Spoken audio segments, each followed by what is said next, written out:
so much. And thank you to Pastor Bob, who wherever he is at, for pinch hitting for me as I have a new boss and dismissing at 3:30 a meeting actually means 4:15 to her. So that's a new fun dynamic. So yes, I appreciate him jumping in there. So we're going to meet Scott tonight, and we're going to let Scott come on up here.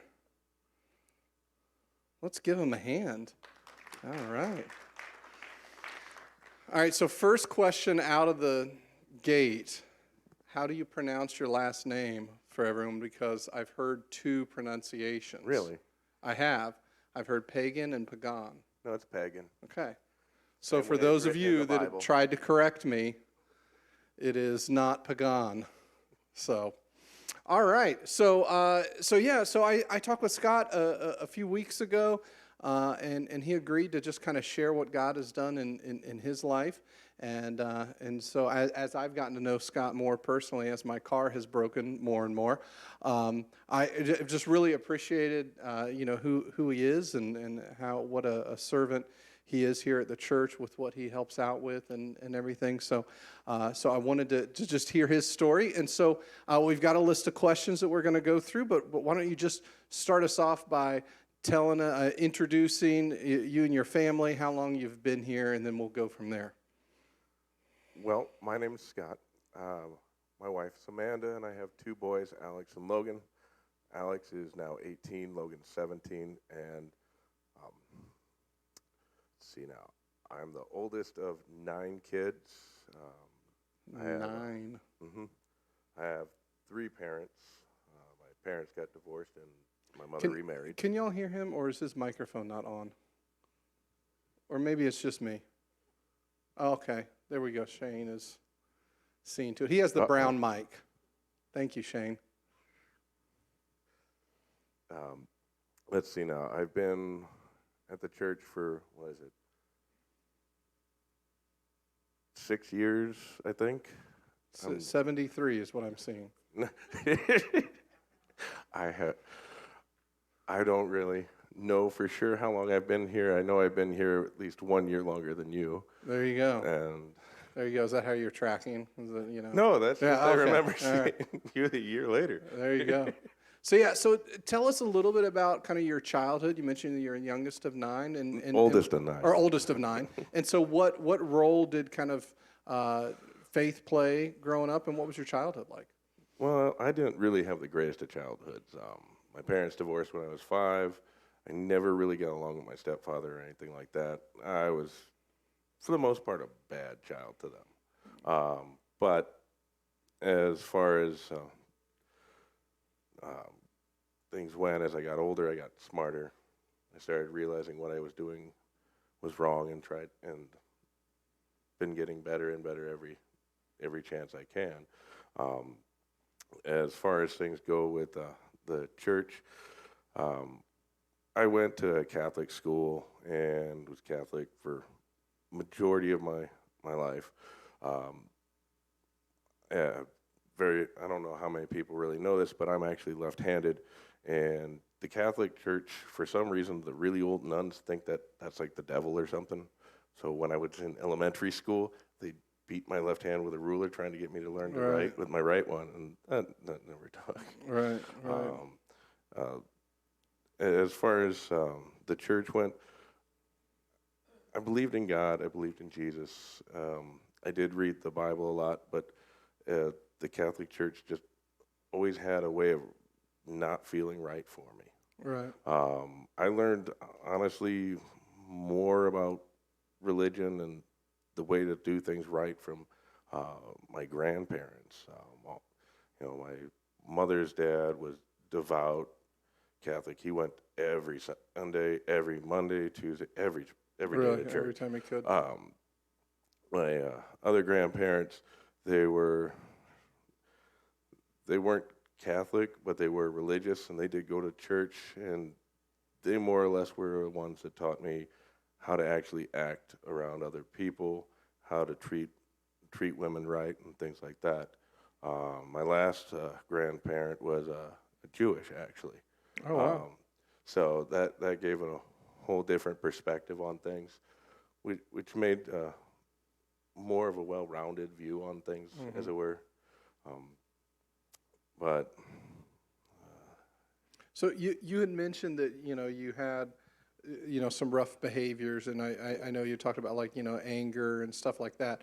So did growing up Catholic, was there kind of some guilt associated with when you would, get upset and get angry, and was it kind of guilt, or what was, how did your faith play a role with kind of what you were trying to work on as a young person? well, as a really young kid, I didn't see what I was doing was wrong until later on. Right. I didn't actually start changing until, I want to say, late middle school, when I finally got out of the Catholic Church's private schooling. Started seeing how I was acting towards people was wrong.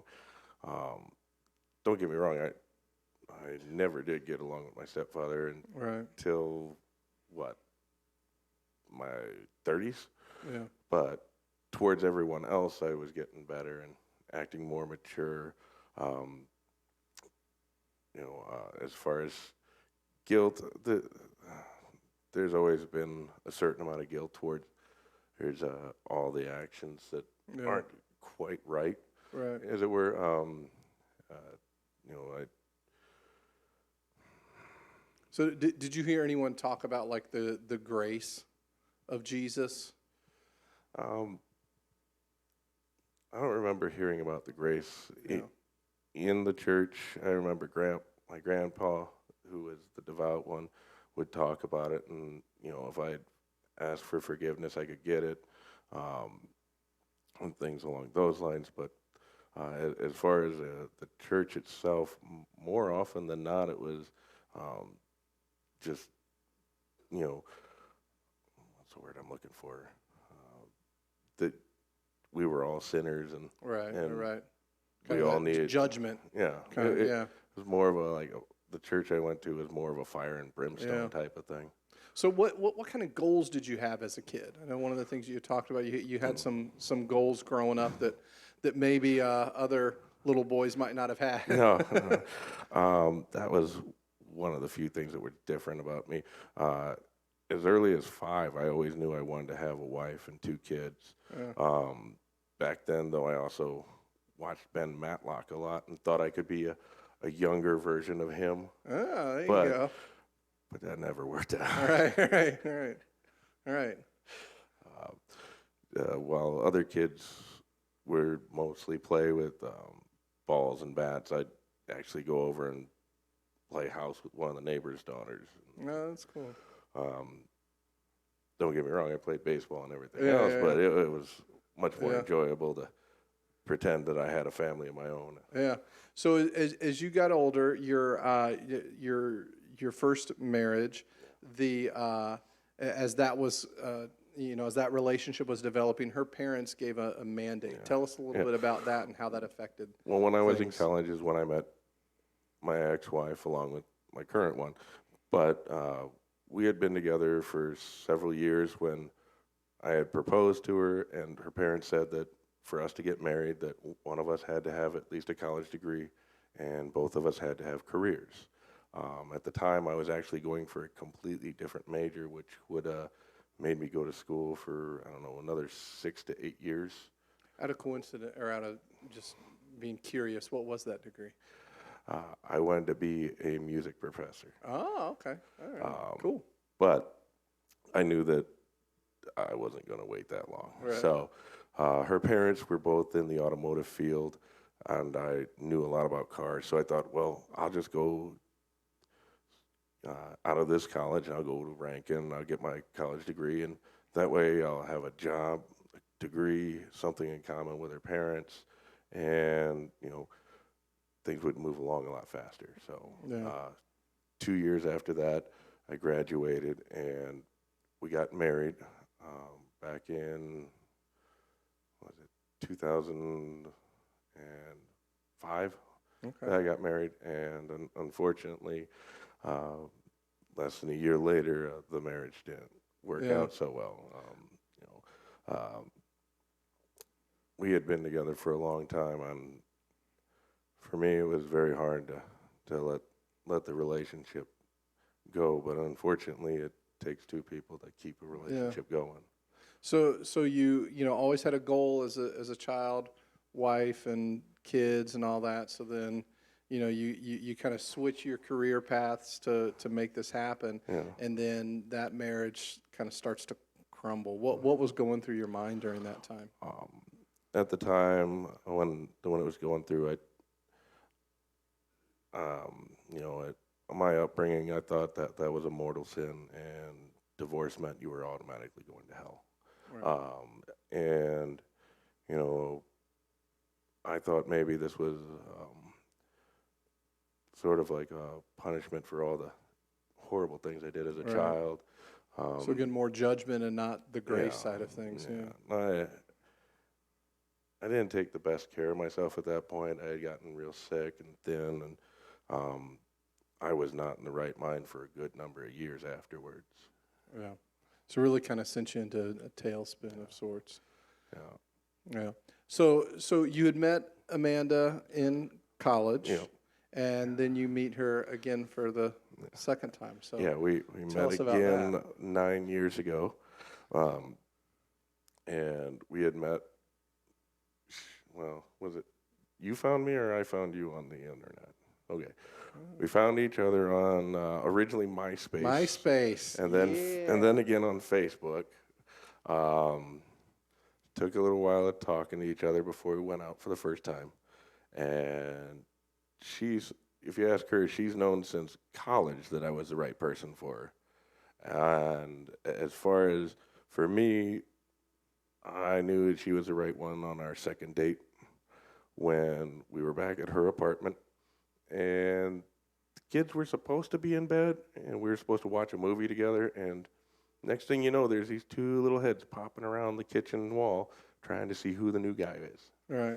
And Amanda starts telling them to go to bed, and next thing you know, there's three kids, me being the biggest one, running around the apartment just laughing and Playing giggling and, and horsing around. And at that moment, then I knew that Yeah. that was everything I needed. Yeah. So you're in a relationship with Amanda. Things are going really well. At what point did you'd mentioned that there was a point that kind of you knew that, okay, we need to get married. So tell us a little bit about that. Originally, when we were together, she eventually moved in with me with the kids, and we had both gone through a bad marriages. And we had originally decided we weren't going to get married simply because we didn't want to have the jinx of going through yet another bad marriage and divorce and everything. But for a while, I started having weird dreams of other people's weddings that I had gone to, and the kids and the wife disappearing for no apparent reason, and just crazy dreams like that. And a few months went by, and her ex decided to start making trouble because the kids were already moved into my school district and into my house, and he started saying that he wanted to sue for custody of the kids because they weren't in a quote-unquote family house, Right. which is really interesting since he's an atheist. But Right. at that point, um, yeah, sometimes I just really need a big push from people. Right. I had to think to myself,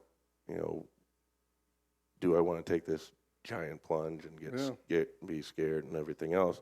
And I couldn't let go of my wife and kids. So on my own birthday, I actually proposed to my wife, which really blew her off the deep end. She was very happy about it. Less than a year later, we got married, and we've been happy together ever since. As much as we can be, everybody has their ups and downs, and teenagers make life really hard, but we're still happy together. So how did taking that, so had met her, things were going well. What changed when you took that step of marriage? Well, when I finally got to the point of proposing and everything else, and she had said yes, and we started making plans. It felt like a weight had been lifted off of me. Yeah. I didn't even think I was being weighed down, but a certain amount of, I don't know, guilt or whatever Yeah. was released. Yeah. So let's shift gears a little bit. Let's talk a little bit about kind of your career. I followed you to a couple of different mechanic shops. Tell us a little bit about kind of, while all of this is going on and marriages and everything, your career's kind of had some ups and downs. Tell us a little bit about that and kind of how you've grown from Well, those experiences. after my first marriage failed and I started getting my head straight again, I had decided that I wasn't going to be a mechanic. I was going to climb the ladder, as it were, and make something of myself. I don't know why at the time I thought being a blue-collar worker was a bad thing, but I did, and I slowly but surely worked my way up the ranks all the way up to management. And at that point, at the height of being management, I was several years into our marriage, and I was working anywhere between 68 to 85 hours a week. Wow. Being mostly the only day off being a Sunday. Yeah. And that unfortunately was taking a lot of time away from my family. It took a good smack in the head to finally realize that, this just wasn't the right thing to do. Yeah. So at that point, I told my wife that I was going to go back to being a mechanic and everything else. And the really amazing part is the company that I had thought I had, swept under the rug and wouldn't take me back, suddenly wanted me back to Yeah, work so for them. Door opened. Yeah, a door that I had thought I had closed intentionally, but Yeah.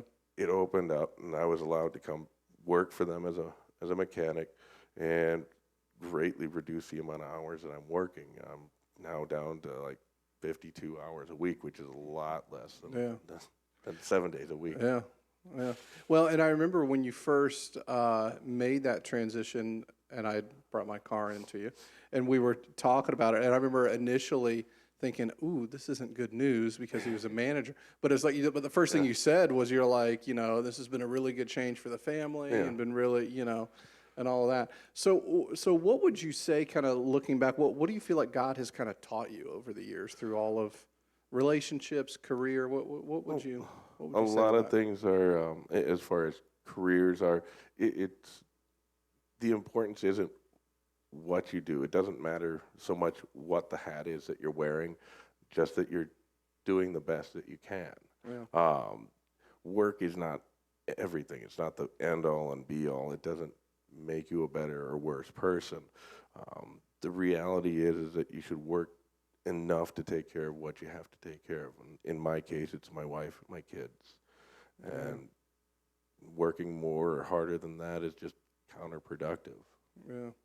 So if you had to give advice to, say, 15-year-old Scott, or somebody that's kind of where you were years ago before, the marriages and career and all that kind of stuff, what would that advice look like?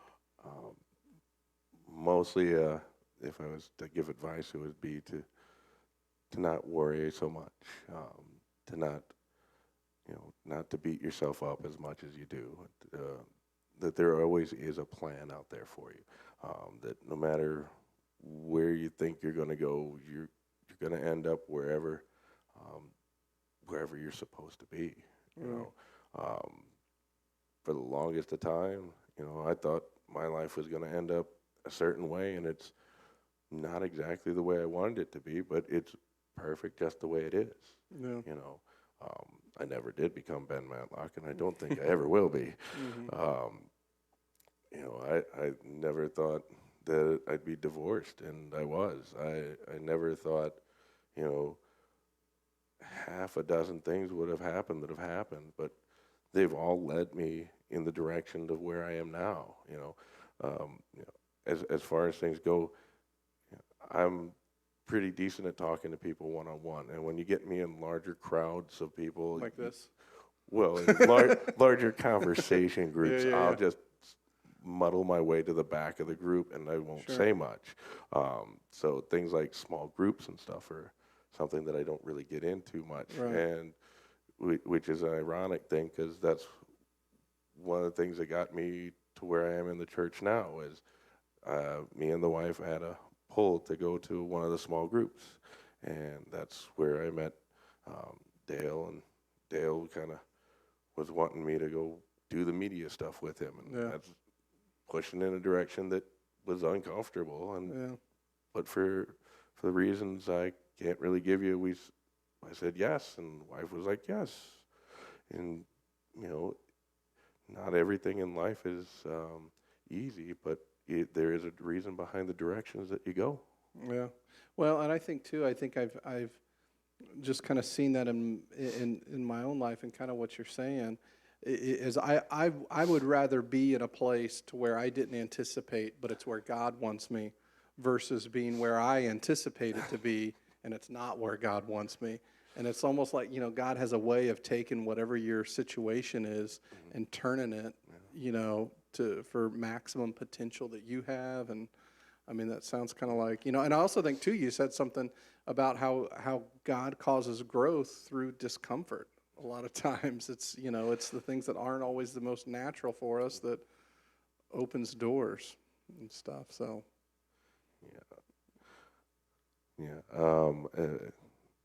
I'm not an easy person to learn things from. Unfortunately, I got a thick skull, so sometimes it does have to go that far as to be painful to learn and grow. Yeah, absolutely. Cool. Well, any other sage advice you'd like to give to, everyone? Any closing thoughts? It's Valentine's Day tomorrow. Do you want to sing a song or something? Or, you got... Oh, no, she'll run away. As far as sage thoughts or anything, the only thing I would say is it would be one of my favorite verses from the Bible, if I may. Yeah, you may read from the Bible here. That's acceptable. It's Matthew 11:28 through 30. Come to me, all who are labor and are heavy laden, and I will give you rest. Take my yoke upon you and learn from me, for I am a gentle and lowly in heart, and you will find rest for your soul, for my yoke is easy and my burden is light. To me, that's always been that no matter what happens, he's always with you. And if you actually listen, which isn't always easy to listen, he'll help you out as much as you will let him. Yeah, that's awesome. Very true. Well, thank you so much for sharing. Thanks so much for being willing to take a step out and come up here and share with us. Sure. Did a great job, did you? That's great. Thank you. Cool. Thanks so much, man. Appreciate it. All right. Fantastic. Well, I'm gonna invite Shane to come back, and Carrie, if you want to join him now or later, whatever. I was just going to have Shane play for us for a little bit, and in light of not enjoying small groups, I was going to have us break up into small groups. That was a joke, by the way, and just gather with 4 or 5. Thanks, Bob. I appreciate that. Gather together in groups of 3 or 4 or whatever, and really, if there's anything that's kind of 2 things, anything that Scott shared tonight about what God has kind of journeyed him on through the years, that's particularly resonating with you, just really kind of hits home to you. I would encourage you to share that in your small groups. And then secondly, if there's anything that you're carrying in here tonight that's just weighing you down, one of the things that Scott mentioned is that once he married Amanda, it was like just a weight had been lifted. I think oftentimes we're carrying far more than we realize. And it isn't until we lay it down that we realize, oh man, that was really heavy. Because it's then afterwards that you feel, oh, I didn't realize just how much that was affecting me. So those are the two things I would ask you to just kind of share in your groups. We're just going to about maybe 10 minutes or so not very long. And if there's anything that particularly hit your heart tonight, share that with the group. Or if there's anything that's just weighing you down, share that with the group. And then I'll let you know when we've got about 2 minutes left, and I'll just ask you to just kind of pray as a group there for any of those needs. So sound good? Just about 10 minutes, not a whole lot of small group time. You'll be okay. All right. So just like 3 groups of 3, 4, 5 right there around you. Move, spread out however you need to, whatever you need to do.